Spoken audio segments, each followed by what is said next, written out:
On Friday, December 21st, 1917, a Russian freighter, SS Shilka, berthed at Pier 5 in the American port city of Seattle. Foreign merchant ships were nothing new in Seattle, but Shilka was significant for being the first Russian vessel to arrive in a U.S. port since the October Revolution, just weeks earlier. On Christmas Eve, the Seattle Post-Intelligencer ran a banner headline trumpeting the story of the freighter's arrival. Shilka was rumored to be carrying $100,000 in Bolshevik gold, intended to fund the subversive activities of American labor unions. Welcome to the history of the 20th century.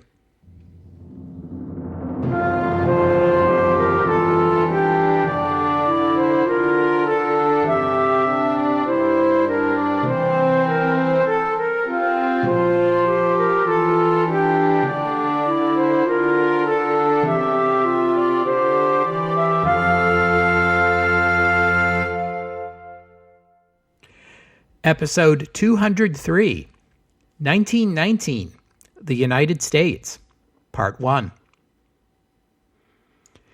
Labor unrest was simmering around the world in 1919. In hindsight, the reasons for this are plain, and if you've been following along with this podcast, you already know many of them.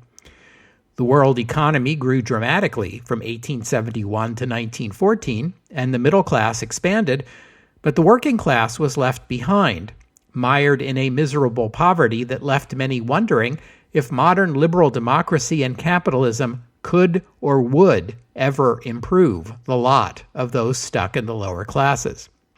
Hence the rise of socialism over this period. Then came the Great War and the economic shocks it engendered. At first, the war improved the economic lot of many of the poorest in the Western nations. Food prices rose, which benefited farmers. The demand for arms and munitions kept factories humming around the clock. Mass conscription created labor shortages in the belligerent nations, creating a healthy demand for factory workers and therefore rising wages. Although the U.S. was neutral, it shared in the agricultural and manufacturing boom. But 1916 brought with it even higher food prices and the beginning of widespread food shortages. The turnip winter that followed aggravated the problem. These price increases hit factory workers especially hard.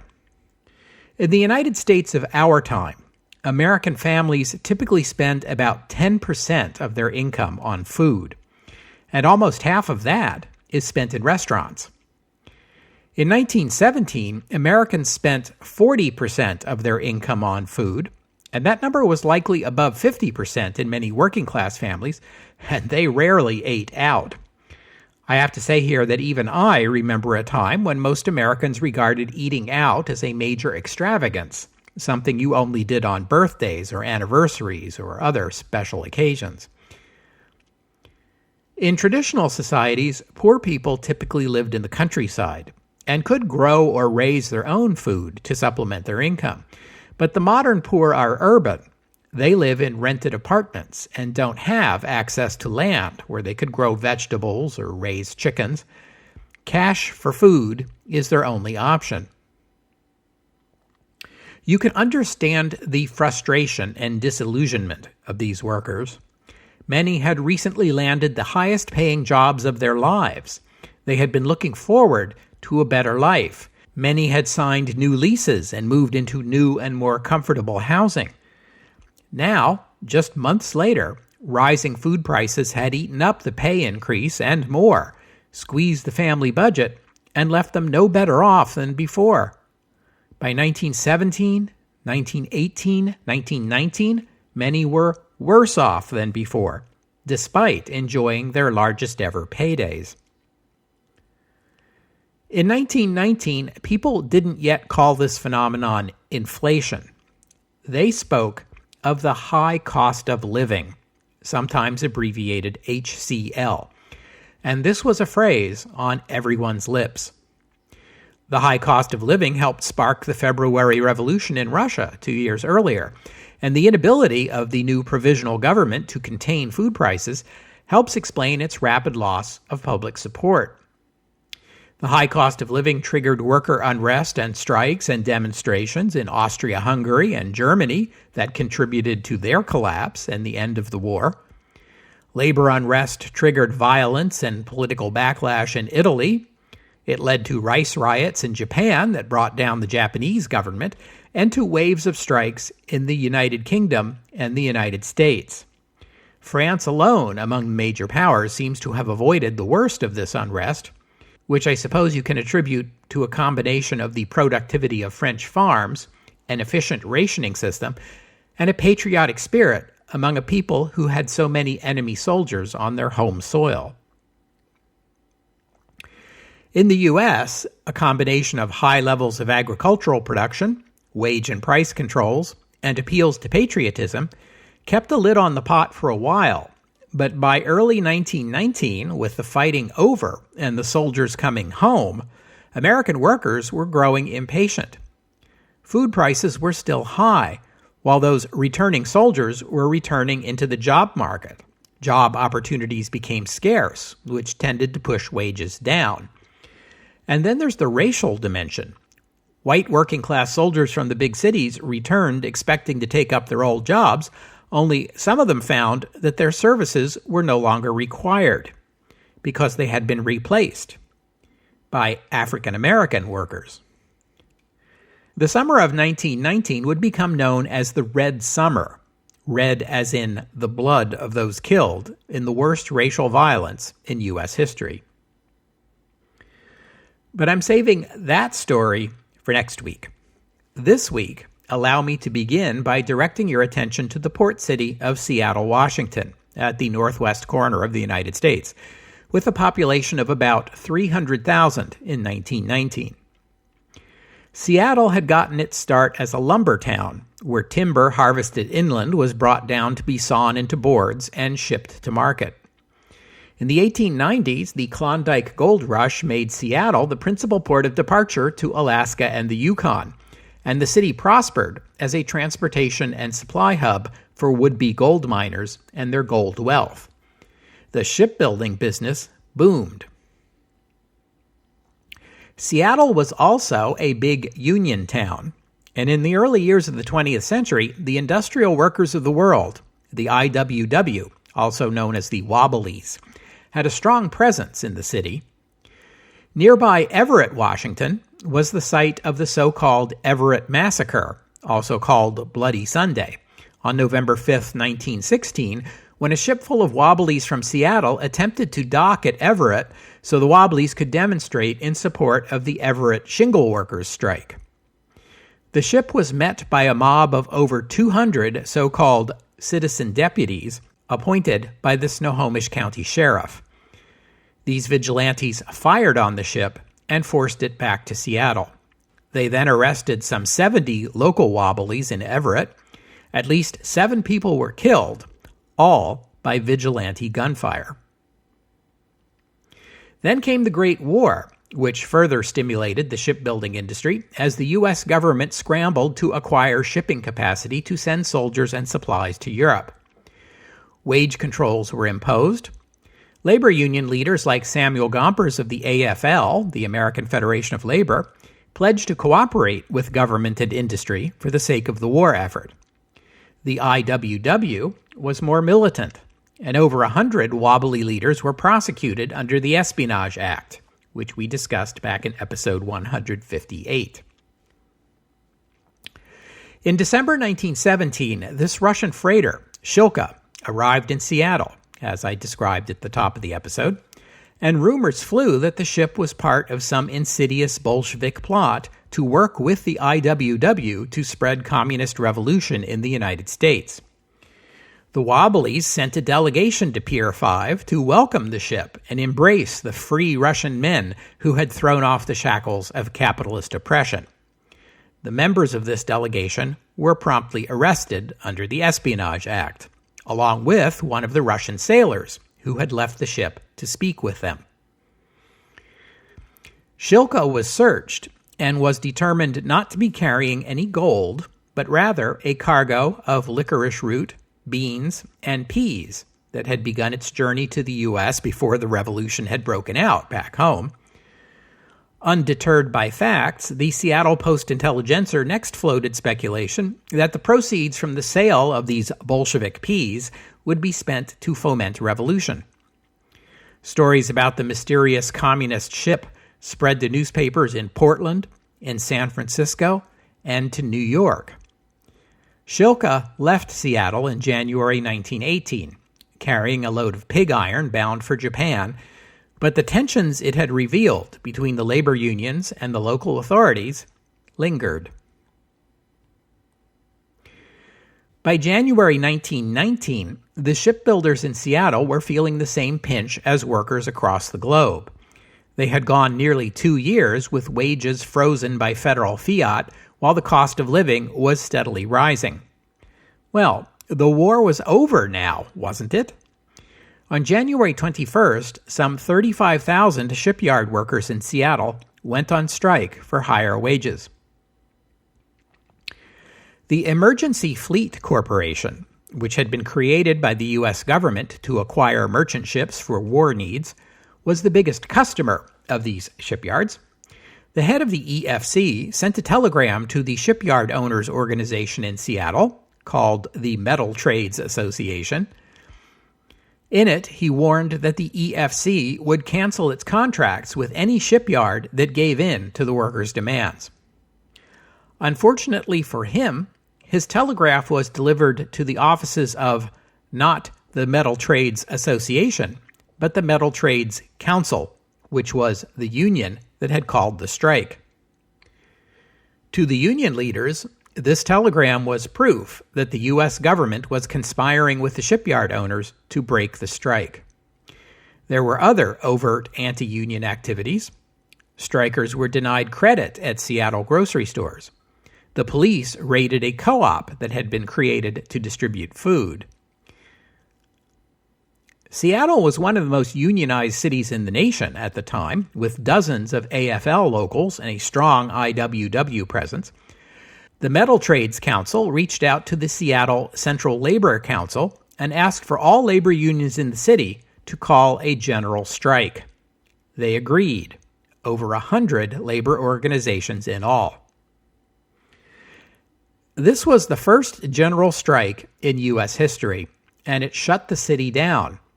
But the workers formed a general strike committee to carry out essential services. Striking workers collected garbage, staffed the hospitals, and distributed food. Communal kitchens served tens of thousands of meals at a price of 25 cents for all you can eat if you were a striking worker, or 35 cents for anyone else. Most of the strikers were not Wobblies, but members of the much more conservative American Federation of Labor. The strike was peaceful. Nevertheless, business people and conservative-leaning politicians and newspapers reacted with shock and horror to the Seattle general strike. No one more so than Seattle's own mayor, the 45-year-old Ole Hansen, a progressive Republican. Hansen had been mayor of Seattle for less than a year. Ironically, he'd positioned himself as the more labor-friendly candidate during the election, which was how you wanted to be seen in such a pro-labor town. I say ironically because Mayor Hansen reacted to the strike as if it were the October Revolution all over again, only played out this time in an American city, and issued ringing denunciations in exactly those terms. Hansen beefed up the Seattle Police Department with new officers and deputized over 2,000 students from the University of Washington to assist them, as well as bringing in federal troops and Marines. He warned that anyone who, quote, attempted to take over the control of the municipal government functions, whatever that means, would be shot. Meanwhile, the national AFL organization also denounced the strikers and pressed them to return to work. After paralyzing the city for 5 days, the strike collapsed in the face of Mayor Hansen's threats and the disapproval of the AFL, though the underlying shipyard strike would continue for many months longer. Ole Hansen claimed to have broken the strike single-handed and saved America from the menace of Bolshevism. In August, he resigned his position after just a year and a half on the job. He wrote a book entitled Americanism versus Bolshevism and toured the country giving lectures on the Bolshevik threat. This new line of work paid him an estimated $38,000 in just a few months, which was quite a lot of money for the time, and far more than he would have made as mayor of Seattle. It was a lucrative gig for Ole Hansen until his position as America's #1 opponent of Bolshevism was usurped by Calvin Coolidge. More about that in a few minutes. In 1919, anti-Bolshevik panic was very much a thing in the United States. It did not start with the general strike in Seattle, although that event certainly helped build momentum. In the other Washington, the one in the District of Columbia, the United States Senate had a special 3-member subcommittee going, known as the Overman Committee, after its chair, Senator Lee Overman, a Democrat from North Carolina. The Overman Committee had been created in 1918 to investigate underground pro-German activities in the United States, especially in the beer brewing industry, which was largely controlled by German immigrants and their families. On February 4th, while the general strike in Seattle was brewing in Washington, the state, the U.S. Senate, in Washington, the city, passed a resolution to expand the Overman Committee's mandate to include an investigation of Bolshevik efforts to incite communist revolution in the United States. The committee held hearings and questioned witnesses, most of whom were former Russian officials who had fled the Bolshevik takeover, and other anti-Bolshevik forces that had no love for the new Russian government. These witnesses described, in lurid terms, the violence and chaos in Russia and warned of anti-Americanism in American colleges and universities, and pushed the false but common claim of the time that most communists were Jewish. The following month, March 1919, the U.S. Attorney General Thomas Gregory resigned after nearly 5 years in the position. Gregory's vigorous enforcement of the Espionage Act in 1917 and 1918 against anyone who spoke out against the war and the draft, mostly socialists, was controversial, as you'll recall from episode 158, and his departure left the Department of Justice at something of a crossroads. To succeed him, President Wilson appointed the 46-year-old Mitchell Palmer. Palmer was an attorney, a Democrat, and a Quaker, born in Luzerne County, Pennsylvania. As a member of Congress, Palmer had supported Wilson for the Democratic Party nomination in 1912. After the election, Wilson had offered him the post of Secretary of War, but Palmer turned that one down as inconsistent with his Quaker beliefs. In October 1917, after the U.S. declaration of war, Wilson appointed Palmer as alien property custodian, making Palmer responsible for the seizure and sale of German-owned property in the United States. This included, notably, Friedrich Bayer's Bayer aspirin plant in New York and the associated trademarks, as you'll recall from episode 172. Palmer was aggressive about selling off German-owned businesses in the U.S. because he believed Germany's industrial and economic might would make it an ongoing threat to America, even after losing the war.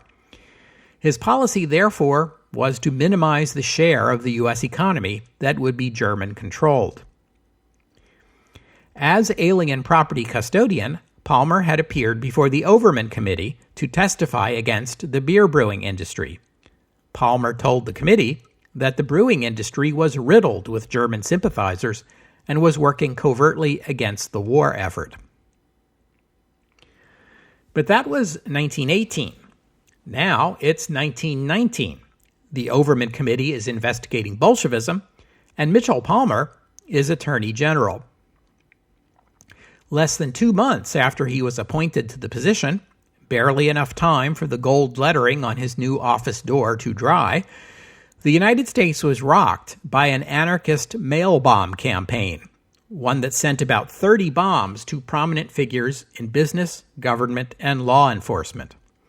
The targets included U.S. senators and members of Congress, Theodore Bilbo, the pro-lynching governor of Mississippi, the governor and the attorney general of Pennsylvania, the mayor of New York City, and, among figures we've met before in the podcast, U.S. Supreme Court Justice Oliver Wendell Holmes, Albert Burleson, the Postmaster General who'd been instrumental in shutting down socialist newspapers and magazines, John D. Rockefeller of Ludlow Massacre fame, and J.P. Morgan Jr., who you'll recall was instrumental in financing the Allied war effort. Also targeted were Ole Hansen, post-general strike, but still at this time the mayor of Seattle, and Mitchell Palmer himself.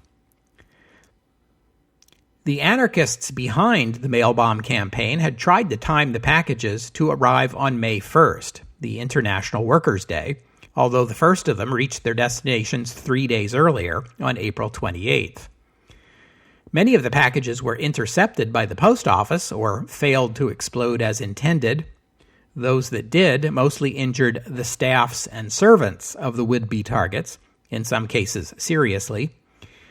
It could have been a lot worse, but even as it was, it terrified many Americans. A month later, in the evening of June 2nd, the anarchists struck again, this time setting off larger bombs in 8 American cities, including at the home of Attorney General Palmer in Washington. The explosion at Palmer's home took the life of the Italian immigrant anarchist setting it when his bomb exploded prematurely. It virtually destroyed the Palmer home. Assistant Secretary of the Navy Franklin Roosevelt, who lived across the street, rushed to the house after hearing the blast and found the Attorney General wandering dazed in front of the damaged building. But happily, neither he nor anyone in his family was seriously injured. 2 weeks later, the Overman Committee issued its final report. With regard to Bolshevism, the committee report was short on actual evidence of any kind of Bolshevik conspiracy, Russian or domestic, aimed at overthrowing the government of the United States, but the committee report insisted there was one, and went into lurid detail describing the apocalyptic wasteland that would be the United States following a Bolshevik takeover. It described the confiscation of all property, businesses, farms, and newspapers. It spoke of shutting down churches, even Sunday schools, and the abolition of all debts, public and private. It warned that prostitution would become legal.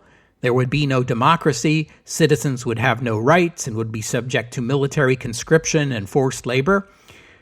And for some reason, this report got particularly exercised over the foul Bolshevik threat to cancel all life insurance policies in the United States following the revolution, calling that possibility, and I quote, "one of the most appalling and far-reaching consequences of an application of Bolshevism in the United States."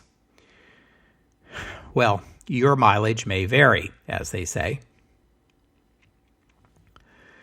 This sequence of events, 2 waves of anarchist bombings and then an incendiary Senate committee report over a period of just a few weeks, received heavy and sensational coverage in American newspapers and helped trigger a full-blown anti-Bolshevik panic across the country that history would eventually call the First Red Scare.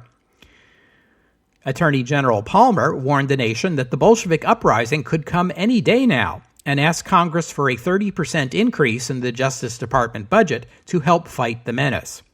He didn't get it. And there was another factor that contributed to the national fears.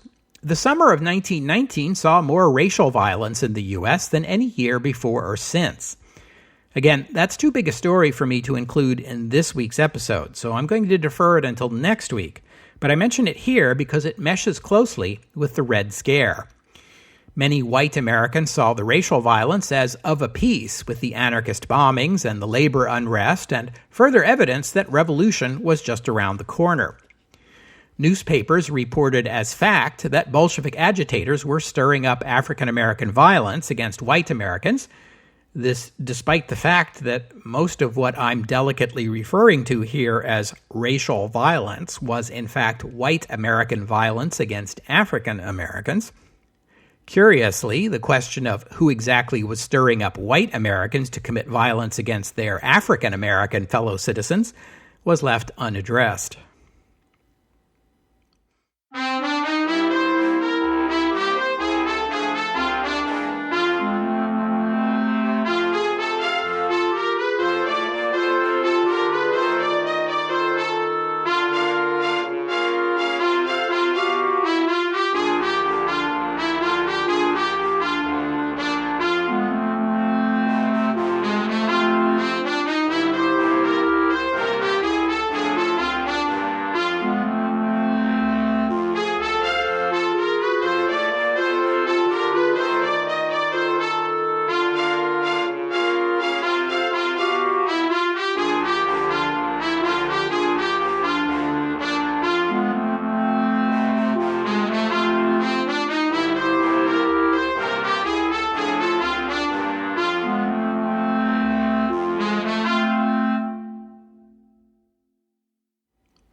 In August 1919, Palmer created a new division within the Justice Department's Bureau of Investigation. It would be called the General Intelligence Division, and its task would be to investigate leftist subversion in America. To head this new division, Palmer chose a 24-year-old attorney named J. Edgar Hoover. Hoover had just graduated from law school 2 years earlier. His previous position was head of the Justice Department's Alien Enemy Bureau, an office tasked with identifying and imprisoning foreign citizens with German sympathies. We see here again, as with the Overman Committee, how smoothly government agencies meant to investigate covert pro-German activities in the United States, which were a very real thing, as we saw in episode 119, transitioned seamlessly into investigating highly dubious claims of an imminent Bolshevik insurrection in the United States just weeks after the armistice. That same month, August, saw the formation of not one, but two new pro-Bolshevik political parties in the U.S., the Communist Party of America and the Communist Labor Party, the latter splitting off from the more moderate Socialist Party of America. The formation of these two new parties, though peaceful and legal, seemed to confirm the most hysterical claims that Bolshevism was coming to America. Also in the summer of 1919, labor unions began appearing in municipal police departments across the United States. Police officers, like other working people, were finding that their paychecks weren't keeping pace with that high cost of living everyone was talking about. And that summer, the American Federation of Labor began for the first time to accept police unions into its membership. On August 15th, the police union in Boston was granted an AFL charter. The city police commissioner, Edwin Curtis, denounced the union, asserting that union membership was inconsistent with a police officer's duties. Not only did he refuse to meet with the new union's leaders, he suspended them from the force, which won him the accolade, the Ole Hansen of the East. Suspension is typically the first step toward dismissal, but Curtis postponed moves to dismiss the suspended union officers. He wanted to give them time to reconsider. They would not. In the interim, the mayor of Boston, Andrew Peters, proposed a compromise plan under which the city would agree to the formation of a police union provided the union agreed not to affiliate with the AFL and to forego the right to strike. Commissioner Peters rejected this compromise and began moving to dismiss the suspended union leaders. In response, Boston police officers voted almost unanimously to go on strike as of the evening of September 9th, just before sunset. The city was entirely unprepared for the police walkout. The first night saw incidents of rock throwing and vandalism and occasional looting in parts of the city. By the next morning, National Guard units were brought in until 5,000 were patrolling the city, far in excess of the number of police officers. along with hastily recruited replacements, some of them students from Harvard University.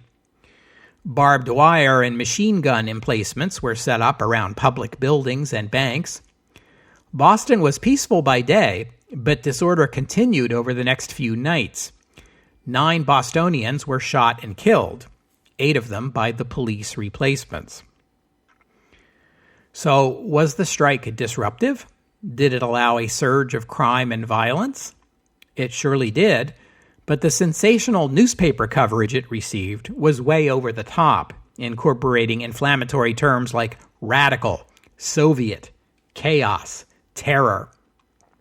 In 1919, it was possible to believe that a labor union organizing a police strike was a Bolshevik plot to neutralize the forces of law and order as a prelude to revolution. And that's how the newspapers played it. Never mind that some of the strikers were recently returned veterans of the Great War. They were called traitors and agents of Lenin. The Philadelphia Public Ledger wrote that, quote, Bolshevism in the United States is no longer a specter. Boston in chaos reveals its sinister substance. The Wall Street Journal wrote, quote, Lenin and Trotsky are on their way. A U.S. Senator, Henry Myers, a Democrat from Montana, declared that unless steps were taken, quote, the nation will see a Soviet government set up within 2 years. It was said that Tremont Street in Boston looked like Nevsky Prospect in Petrograd during the February Revolution. It didn't. AFL President Samuel Gompers, recently returned from the Paris Peace Conference, urged the striking police officers to return to work, as it was clear the union was taking a beating in the ring of public opinion. The union called off the strike, but Commissioner Curtis refused to rehire any of the strikers. He announced that he would recruit an all-new police force, and by the way, the new officers would be paid 20% more than the wages the strikers had been receiving. Samuel Gompers protested in a telegram to Massachusetts Governor Calvin Coolidge that so harsh a punishment was unjust, given that it was Curtis who precipitated the strike by moving to dismiss the union leaders.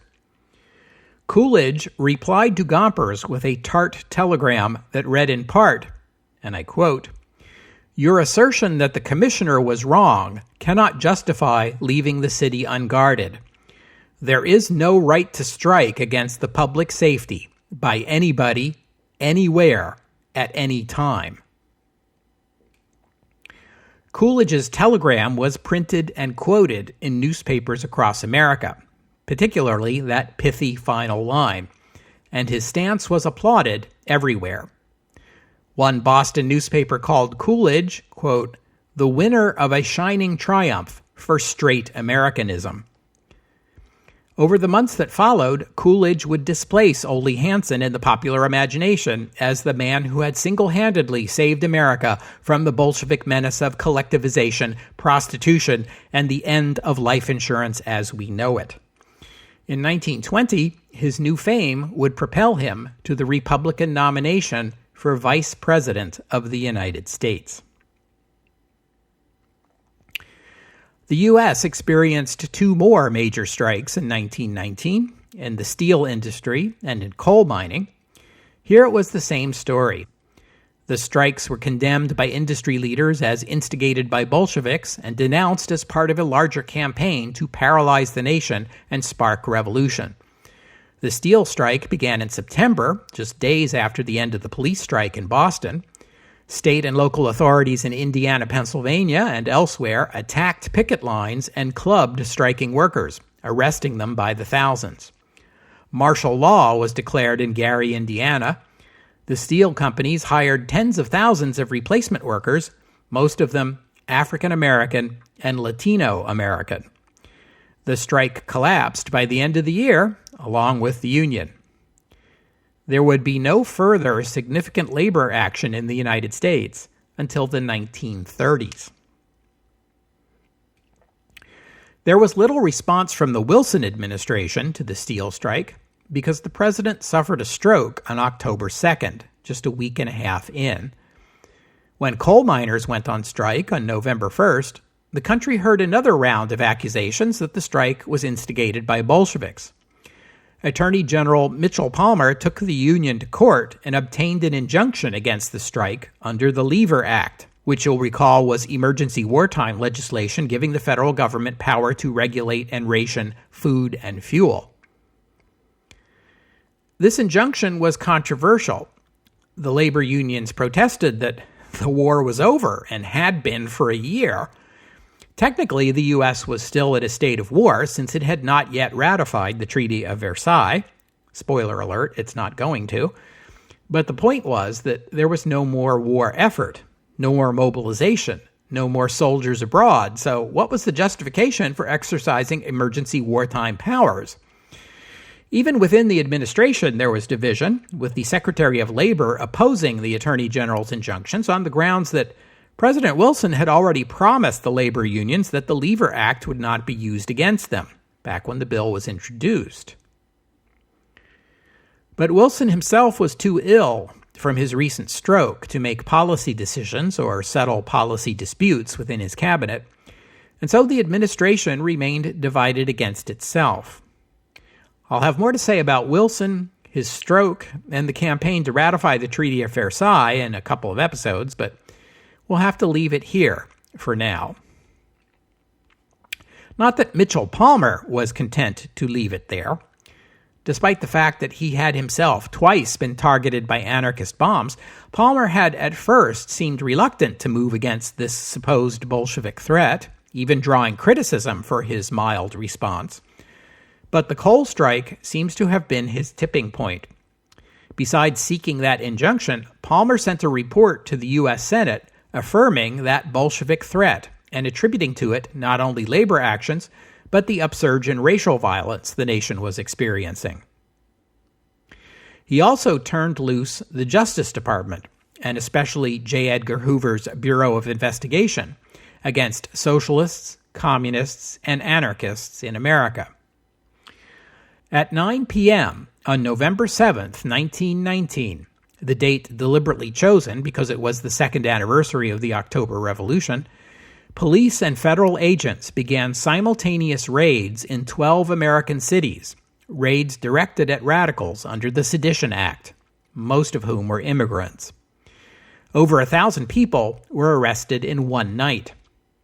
The largest single raid was in New York City, and it targeted the Russian People's House, a community center for Russian immigrants known to be used by radicals. They rounded up about 200 people in or near the building, many without warrants, and despite the lack of any evidence of a crime. Some of them just happened to be in the building or on the sidewalk outside. Some of them were sitting in a night school algebra class. Many of those arrested were beaten with clubs and blackjacks. This was the first of what history will call the Palmer Raids. Hundreds of these arrestees were held for months incommunicado. Most were eventually released without ever being charged with a crime. When criminal charges weren't available, the Justice Department targeted immigrant arrestees, some of whom were liable for deportation under U.S. immigration law, simply for having peacefully advocated anarchism or revolution. On December 21st, a ship loaded with 249 deportees deemed undesirables, mostly because of their associations with anarchism, including 199 who had been arrested in that raid, left New York City for Russia. This group included Emma Goldman, the anarchist political activist who had immigrated from Imperial Russia in 1895, half her lifetime ago. You'll recall we first met Emma Goldman all the way back in episode 16. The press dubbed this ship full of deportees the Red Ark. The mass arrests and deportations were mostly praised in the American press. The Cleveland Plain Dealer opined, and I quote, "It is hoped and expected that other vessels carrying similar cargoes will follow in her wake." Two notable exceptions were the two most prominent left-leaning magazines of the time, The Nation and the recently founded New Republic. On January 2nd, 1920, a second, even larger Palmer raid was conducted over 33 U.S. cities, arresting over 3,000 people. But by this time, a number of American lawyers began to criticize Palmer and the Justice Department for this practice of mass arrests of people without warrants or probable cause. Palmer rejected the criticism, asserting that he was dealing with an epidemic, as he put it, and ordinary legal methods would be inadequate. The Washington Post agreed, opining that, quote, "There is no time to waste on hair-splitting over infringements of liberties."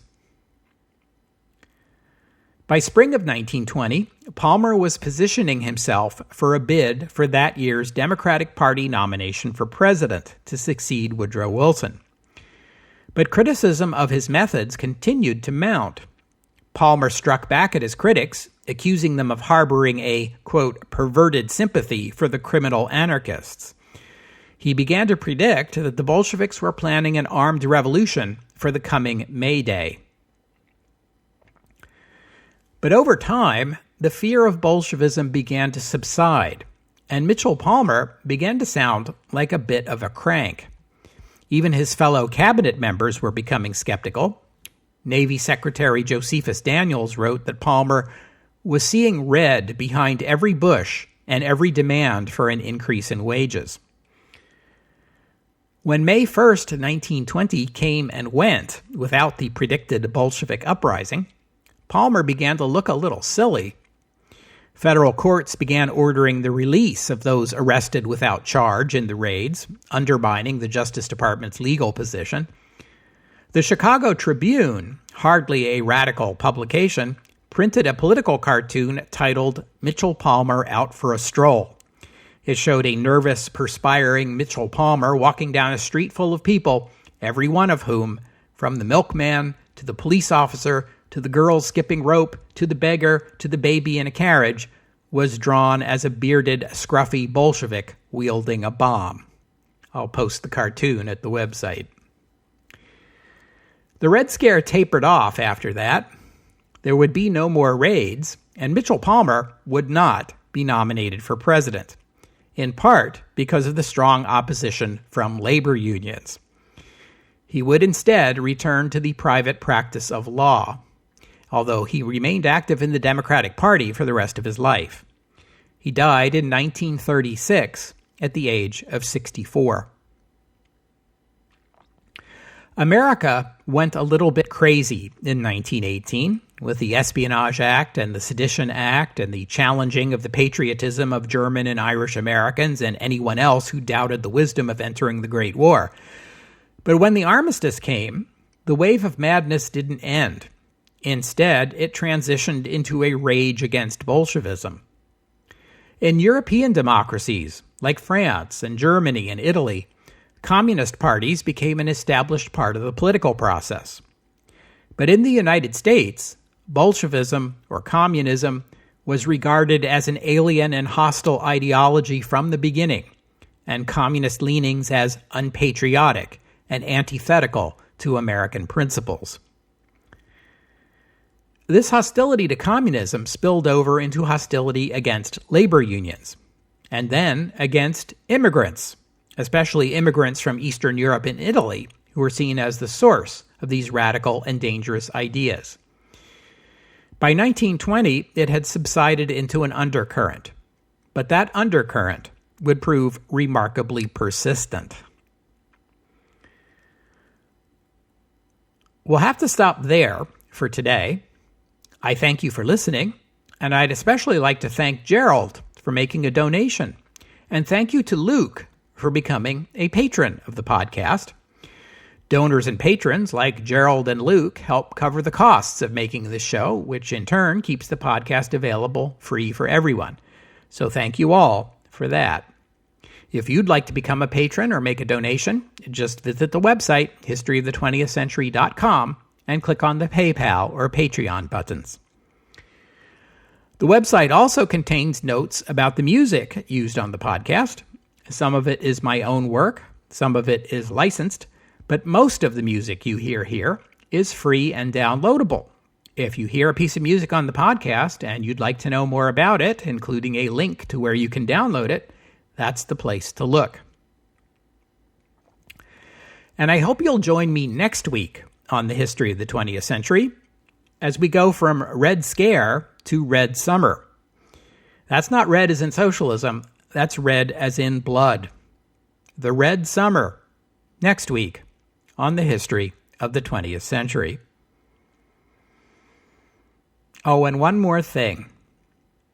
Another American who became prominent during the Red Scare of 1919 was a lawyer and Harvard Law professor named Felix Frankfurter.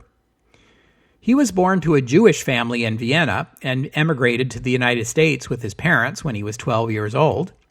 He graduated from City College of New York and Harvard Law School. He was a progressive and a supporter of Theodore Roosevelt.